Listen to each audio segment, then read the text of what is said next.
পর্বের শুরুতেই দেখানো হয় আমান এক বাজার নিয়ে ঘরে যেতেছিল আর তখনই ও দেখতে পায় যে একটা লোক দাঁড়িয়ে আছে আর ও একটু সামনে যাইতেই ওই লোকটির সাথে ওর ধাক্কা লাগে যায় আর তখন ও সরি বললো। তখন ওই লোকটি বলতে লাগলো না তোমার কোনো দোষ ছিল না, ভুল আমারই ছিল, আমি এই জায়গায় দাঁড়ানো উচিত ছিল না। তখন আমানে বলতে লাগলো না আমার খেয়াল রাখা উচিত ছিল আর তখন ও এখান থেকে চলে যায়। আর যাওয়ার পথে ও মনে মনে বলতে লাগলো আমি শিওর না কিন্তু আমার কাছে মনে হয় ও মাহিরুর। এরপরে আমানে মনে করতে লাগলো যে মাহিরু ওকে কি বলছিল আগে। মাহিরু ওকে আগে বলছিল যে ওর প্যারেন্টস এর ভিতরে ভালোবাসা ছিল না আর ওরা মাহিরুকে পালতেও চাইতো না আর মাহিরু ভাবতো যে ও জন্মই কেন নিছে। আর তখনই আমানের সামনে মাহিরু চলে আসে আর এইটা দেখার পর আমানে অবাক হয়ে যায় আর বলতে লাগলো আমি এক্সপেক্ট করি না যে তুমি আমার সাথে দেখা করার জন্য নিচে আসবে। তখন মাহিরু বলতে লাগলো তুমি আমাকে মেসেজ করছিলে যে তুমি আসতেছো আর তাই জন্য আমি হেল্প করতে চলে আসছি তোমাকে, আমি তোমাকে দিয়ে অনেক বাজার যে আনাইছি।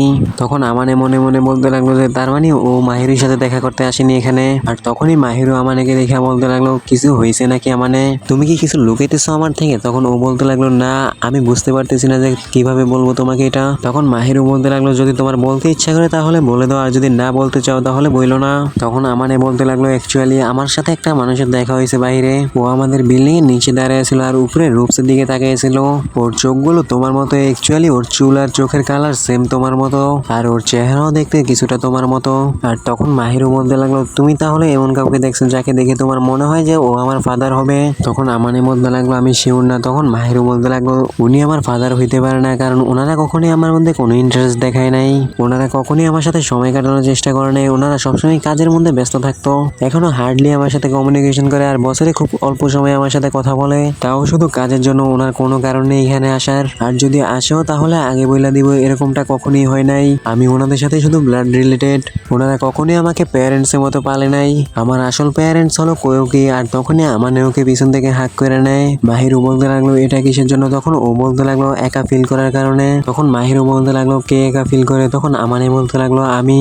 মাহিরু বলতে লাগলো আমার কাছে এখন একটা নতুন ঘর আছে, তুমি চিন্তা করে না সবকিছু ঠিকই হবে। এরপরে সিনে আমানে বলতে লাগলো আমার যদি ওনার সাথে দ্বিতীয়বার দেখা হয় তাহলে আমি কি করব? তখন মাহিরু বলতে লাগলো আমার কোনো সমস্যা নেই ওনাকে নিয়ে, তোমার যা ইচ্ছে তুমি তা করো। তখন আমানে বলতে লাগলো তাহলে তুমি এটার ভিতরে ইনভলভ হইতে চাও না তাই না? মাহিরু বলতে লাগলো হ্যাঁ, যদি ওনার আমাকে কিছু বলারই থাকে তাহলে ওনাকে ডাইরেক্ট এসে আমাকে বলা উচিত বা আমাকে ইমেল করে দিলেও হইতো আগে। এটা কি একটু আজীব না যে উনি এইভাবে আমার উপর নজর রাখতেছে? আমার কোনো সমস্যা নেই উনি যাই করুক, যতক্ষণ না আমার সাথে এসে ডাইরেক্ট কন্ট্যাক্ট করে। আমানে এরপরে ওকে কোলে উঠে নেয় আর বলতে লাগলো আমি জানি আমার এইভাবে বলা উচিত না কারো ফ্যামিলি সম্বন্ধে, কিন্তু আমার কাছে এটা মনে হয় যে তোমার কাছে যেটা সঠিক মনে হয় আমাদের ওইটাই করা উচিত, তোমার যাই ডিসিশন হোক আমি তোমার সাথে সবসময় আছি। এরপরে সিনে আমাদেরকে দেখানো হয় আমানে আর ইৎসিকিকে। তখন আমানে বলতে লাগলো কিছু জিনিস আছে যেটা আমার কাছে খুবই খারাপ লাগতেছে। ইৎসিকি বলতে লাগলো তোমার বড় ভাই রেডি আছে তোমার কথা শোনার জন্য, তুমি বলো। তখন আমানে বলতে লাগলো তুমি ছোট। তখন ইৎসিকি বলতে লাগলো তাহলে কি হয়েছে তুমি এখন বলো। আমানে বলতে লাগলো এমন কাউ যে তোমার সাথে সকল কানেকশন কাইটা দিছে এখন আবার ফিরে আসতে চাইতেছে, ওর মনস্তব কিরকম হইতে পারে? ইৎসিকি বলতে লাগলো এটা কি তোমার সম্বন্ধে? তখন আমানে বলতে লাগলো আমি এটা নিয়ে কিছুই বলতে চাই না। ইৎসিকি বলতে লাগলো আমি জানি না কিন্তু আমি এটা বুঝতে পারতেছি যে তুমি এত হয়রান কেন, এটা বলা খুবই কষ্টকর, কিছু না যাই না। আর দুইটা পসিবিলিটি হইতে পারে এখানে, এরকম কিছু জরুরি কথা হইতে পারে যেটা ও তোমাকে ফেস টু ফেস বলতে চাইতেছে, আর দ্বিতীয়টা এরকম হইতে পারে যে ওনার সাথে কিছু একটা এমন হয়েছে যার কারণে উনি বদলে গেছে। সঠিকভাবে কিছু বলাটা খুবই মুশকিল কারণ আমি কিছুই জানি না ওনার সম্বন্ধে। আমানে বলতে লাগলো হ্যাঁ তুমি ঠিক বলছো। তখন ইৎসিকি বলতে লাগলো যদি তুমি ওকে ভালোবাসে থাকো তাহলে তুমি তোমার সবটুকু দিয়ে ওকে সাহায্য করো। আমানে ওর কথা শোনার পরে শক্ট হয়ে যায় আর মনে মনে ভাবতে লাগলো যে ও কিভাবে জানতে পারলো যে ও মাহিরুর কথা বলতেছে। ইৎসিকি বলতে লাগলো তোমাকে বোঝাটা অনেক সহজ, যদি এটা তোমার সম্বন্ধে হতো তাহলে তুমি সবকিছু বইলা দিতে। এরপরে আমানে ঘরে যাইতেছে আর ওই কথা নিয়েই ভাবতেছে। এরপরে যখনই আমানে ঘরে যায় পৌঁছে আর দেখতে পাই একটা লেটার যেটা আসাহি সিনা নামে ছিল। এরপরে সিনে দেখানো হয় মাহিরু ওর সাথে কথা বলতেছে আর ও বলতে লাগলো যখন থেকে তুমি আসছো তখন থেকে তুমি একটু আজীব ব্যবহার করতেছো। তখন আমানে ওই লেটার সম্বন্ধে মাহিরুকে বলে দিল যেটা আসাহি সিনা নামে আসছে। তখন মাহিরু বলতে লাগলো এটা আমার ফাদারই, তুমি এটা পড়ো আমি চলে যাই এখান থেকে। তখন আমানে বলতে লাগলো তুমি দাঁড়াও আমার সাথে। এরপরে মাহিরু এখানে বসে যায় আর বলতে লাগলো তোমার ইচ্ছে, যদি তুমি আমাকে বলতে চাও তাহলে বলবে না হলে না। এরপরে ওর লেটার পরে আর মাহিরুকে বলতে লাগলো যে ওর ফাদার আমানের সাথে দেখা করতে চায়। মাহিরু বলতে লাগলো তাহলে উনি ওনার মেয়ের সাথে দেখা করতে চায় না কিন্তু মেয়ের বয়ফ্রেন্ডের সাথে দেখা করতে চায়। আর তখন আমাদের মাহিরুর মাথার উপর হাত লাগে। তখন মাহিরু বলতে লাগলো আমি রাগ করতেছি না কিন্তু আমি এটা বুঝতে পারতেছি না যে উনি এরকমটা কেন করতেছে। তখন আমানে বলতে লাগলো বেশিরভাগ ফাদার এটা জানতে চায় যে ওর মেয়ের বয়ফ্রেন্ড কিরকম। আর এই কথা শোনার পর মাহিরু বলতে লাগলো এটা আমার মনে হয় না, উনি আমাকে অনেক আগেই ছেড়ে দিছে, আমার মনে হয় না উনি আমাকে নিয়ে চিন্তা করবে। তখন আমানে বলতে লাগলো তাহলে আমি কি করব? মাহিরু বলতে লাগলো তোমার যা ইচ্ছে তুমি তাই করো। করো। এরপরে সিনে দেখানো হয় আমানে মাহিরুর ফাদারের সাথে দেখা করতে আসছে। ও বলতে লাগলো আপনার সাথে দেখা হয়ে ভালো লাগলো। তখন মাহিরুর ফাদার বলতে লাগলো এটা আমাদের প্রথমবার দেখানো হয় তাই না, কিন্তু এটা প্রথমবার হবে, আমরা একজন আরেকজনের সম্বন্ধে যাই না তারপরে কথা বলতেছি। আমানে বলতে লাগলো হ্যাঁ আপনার সম্বন্ধে মাহিরু আমাকে কিছু কথা বলছিল। তখন মাহিরুর ড্যাড বলতে লাগলো আমি এটা শিওর ছিলাম না যে তুমি আমার সাথে দেখা করতে আসবে। তখন আমানে বলতে লাগলো আমি শুধু একটু কিউরিয়াস ছিলাম যে কেন আপনি আমার সাথে দেখা করতে চান, আপনি মাহিরুর সাথে কথা বলবেন নাকি আমার সাথে। ও বলতে লাগলো তুমি ঠিক বলছো, কিন্তু আমার মনে হয় না ও আমার সাথে দেখা করতে চাইবে। অনেক প্রশ্ন হইতে পারে তোমার তোমার যা ইচ্ছে তুমি আগে অর্ডার করে নাও তারপরে কথা হবে। আমার ভালো লাগতেছে না যে তোমার সামার ভ্যাকেশনের শেষ দিনের সময় আমি নিয়ে দিছি। এরপরে ওদের কাছে খাবার আসে। এরপরে মাহিরুর ফাদার আমাকে জিজ্ঞেস করতে লাগলো যে তুমি আমার মেয়েকে ডেট করতেছো। আমি জিজ্ঞেস করতে চাই যে আমার মেয়ে কেমন আছে। আমানে বলতে লাগলো ও ঠিক আছে, আর মনে মনে বলতে লাগলো আমি এটা কিভাবে হ্যান্ডেল করব। যদি ও মাহিরুর মাদারের মতো রুড হইতো তাহলে আমি ওনার সাথে এগ্রেসিভলি বিহেভ করতাম। এরপরে ও বলতে লাগলো আমি একটা কথা বলতে চাই, আপনি মাহিরুর সাথে আবার কেন কানেক্ট হইতে চান এত সময় কাটার পর। তখন ও বলতে লাগলো তুমি সত্যি আমাকে মেয়েকে অনেক ভালোবাসো, এরকম না যে আমি ওকে আবার ঘরে নিয়ে যেতে চাই, আমি ওর কারেন্ট লাইফে দখল দিতে চাই না। আমানে বলতে লাগলো তাহলে আপনি ওর সাথে কানেক্ট কেন হইতে চান। তখন মাহিরুর ফাদার বলতে লাগলো আমি শুধু ওকে দেখতে চাইছিলাম যে ও কেমন আছে। তখন আমানে বলতে লাগলো যখন কি আপনি ওকে ছেড়ে দিছেন। আর তখন মাহিরুর ফাদার বলতে লাগলো হ্যাঁ তুমি ঠিক বলতেছো, এই পয়েন্টে আমার কোনো অধিকার নেই আমি নিজেকে ওর প্যারেন্ট দাবি করার। আমানে বলতে লাগলো আপনি জানেন তাই না আপনি কি করছেন। তখন ও বলতে লাগলো হ্যাঁ আমি আর আমার ওয়াইফ কখনই প্যারেন্টস এর মতো অ্যাক্ট করি নাই, এতে কোনো ভুল নেই যে ও এখান থেকে চলে যেতে চাইছিল।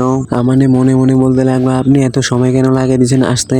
এরপরে ও বলতে লাগলো আমি যদি বার্ডেন হই তাহলে আপনি আমাকে জন্মই কেন দিছেন। আপনি কি জানেন এই কথাটা কে বলছে, এটা মাহিরুই বলছিল। আর আপনার কারণে ও এরকমটা ফিল করে। আপনি যদি সত্যি রিগ্রেট ফিল করে থাকেন তাহলে আপনাদের ওর সাথে এরকমটা ট্রিট করা উচিত ছিল না, আপনাদের কারণেই ও এরকমটা ফিল করতে শুরু করছে। আর ও এত হার্ড হয়েছে। তখন মাহিরুর ফাদার বলতে লাগলো আমি এই সম্বন্ধে কিছুই বলতে পারবো না, তুমি কি আর কিছু জিজ্ঞেস করতে চাও। তখন আমানে বলতে লাগলো না। আর তখন মাহিরুর ড্যাড বলতে লাগলো তাহলে ঠিক আছে আমি কি তাহলে তোমার কাছে থেকে কিছু জিজ্ঞেস করতে পারি। তখন ও বলতে লাগলো হ্যাঁ বলেন। ও বলতে লাগলো তাহলে কি আমার মেয়ে খুশি আছে। আমানে বলতে লাগলো আপনি এই কথা আমাকে না জিজ্ঞেস করে ওকে জিজ্ঞেস করুন, আর আমি মাহিরুকে খুশি রাখতে চাই, আমি কনফিডেন্ট আছি যে আমি এটা করতে পারবো আর আমি এটা করেই ছাড়বো। মাহিরুর ড্যাড বলতে লাগলো এই কথা শোনার পর আমি একটু শান্তি পেলাম, আর এমনি তো আমার বলার কোনো অধিকার নেই, আমার মেয়ের খেয়াল রেখো। তখন আমানে বলতে লাগলো আপনি যাই বলেন না কেন আমি ওকে খুশি রাখবো। তখন মাহিরুর ড্যাড ওকে থ্যাংক ইউ বলে। এরপরে সিনে দেখানো হয় আমানে ঘরে চলে আসে মাহিরু আর ও একসাথে বসে রয়েছে। ও বইলা দেয় যে মাহিরুর ড্যাডের সাথে ওর দেখা হয়েছে। আর আমানে বলতে লাগলো তুমি কি জানতে চাও এখানে কি কথা হয়েছে আমাদের মধ্যে। মাহিরু না বলে দেয়। তখন আমানে বলতে লাগলো ও তোমার লাইফের ভিতরে ইন্টারফেয়ার করবে না, আমি এটা নিয়ে শিওর, ও শুধু তোমার সাথে এখানে দেখা করতে আসছে। মাহিরু বলতে লাগলো ও এটার জন্য লেট হয়ে গেছে। তখন আমানে বলতে লাগলো আমার মনে হয় ও এরকম মানুষ না যার তোমার প্রতি কোনো মায়া নেই। মাহিরু বলতে লাগলো সত্যি বলতে আমি জানি না যে পেরেন্টস কিরকম হয়, ওই দুজন আমার উপর কখনোই খেয়াল করেনি, যতই আমি কষ্ট করি না কেন ওনারা কখনোই আমাকে নোটিশ করে নাই, এই জন্য আমি ওনাদের সাথে কথা বলার চেষ্টা করা ছাইড়া দিছি, আর ওনাদের থেকে আমি কিছু এক্সপেক্ট করা ছাইড়া দিছি। যদি ওনারা আগে চলে আসতো তাহলে হয়তো আমানে ওকে হাক করে নেয়। আর বলতে লাগলো তুমি কি করতে চাও। মাহিরু বলতে লাগলো আমি জানি না, কিন্তু এখন যেমন আছে এরকমটাই আমার কাছে ভালো লাগে, যদি ওনারা এখন চলেও আসে তাহলে আমার মনে হয় না আমি ওনাদেরকে অ্যাকসেপ্ট করতে পারবো। তোমার কাছে কি মনে হয় একজন ডটার হিসাবে আমার এইসব কথা বলাটা একটু আজীব। আমানে বলতে লাগলো সবার আলাদা আলাদা চিন্তা ভাবনা থাকে, তো আমার মনে হয় না এটার একটা অ্যান্সার হবে, কিন্তু আমি বুঝতে পারতেছি যে তুমি এরকমটা কেন ফিল করতেছো। যদি তুমি এরকমটা ভাবো তাহলে ঠিক আছে, আমি তোমাকে জাজ করবো না, তুমি যাই করো না কেন আমি তোমাকে সবসময় সাপোর্ট করবো, যাই হোক না কেন। তখন মাহিরু বলতে লাগলো তুমি কি তাহলে সত্যি আমার সাথে সবসময় থাকবে। আমানে বলতে লাগলো হ্যাঁ। তখন ও বলতে লাগলো তাহলে ঠিক আছে আমি আজকে যাইতে চাই না এখান থেকে। আমানে বলতে লাগলো আমি সবসময় তোমার সাথে থাকবো, তাহলে কি তুমি এখানে শুইতে চাও। মাহিরু ওকে হাক করে নেয়। তখন আমানে বলতে লাগলো তুমি কখনোই একা থাকবে না। এরপরের দিন আমানে ঘুম থেকে উঠে আর বলতে লাগলো তাহলে মাহিরু এখানে শুয়ে নাই। এরপরে ও বাইরে আসে রেডি হয়ে, আর মাহিরু ওইখানে দাঁড়িয়ে ওকে গুড মর্নিং উইশ করে। মানে ওকে জিজ্ঞেস করতে লাগলো তুমি কি রাতে ভালো মতো শুইতে পারছো।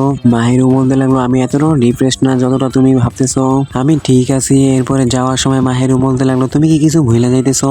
ও বলতে লাগলো না। তখন মাহিরু বলতে লাগলো তাহলে কি তুমি শিওর আছো। তখন ও বলতে লাগলো তুমি বারবার কেন জিজ্ঞেস করতেছো। তখন মাহিরু ওকে টাইট দেখায় আর ওকে পরে দেয়। আমানে হাসতে লাগলো। মাহিরু বলতে লাগলো কিছু কি ফানি ছিল নাকি। তখন আমানে বলতে লাগলো না, আমি শুধু এটা ভাবতেছি যে আমি কতটা লাকি। তখন মাহিরু বলতে লাগলো হ্যাঁ এটা ভালো কথা, কিন্তু তুমি অনেক কিছু ভুলে যাও অনেক সময়। তখন আমানে বলতে লাগলো হ্যাঁ এরকমটা হয় যখন তুমি আমার কাছে থাকো। মাহিরু বলতে লাগলো আমি এখন কি করব তোমার। এরপরে এরা দুজন হাত ধরে নিজেদের আর বলতে লাগলো চলো যাই। তো হ্যালো বন্ধুরা, আজকের জন্য এই পর্যন্তই, দেখা হবে নেক্সট এপিসোডে।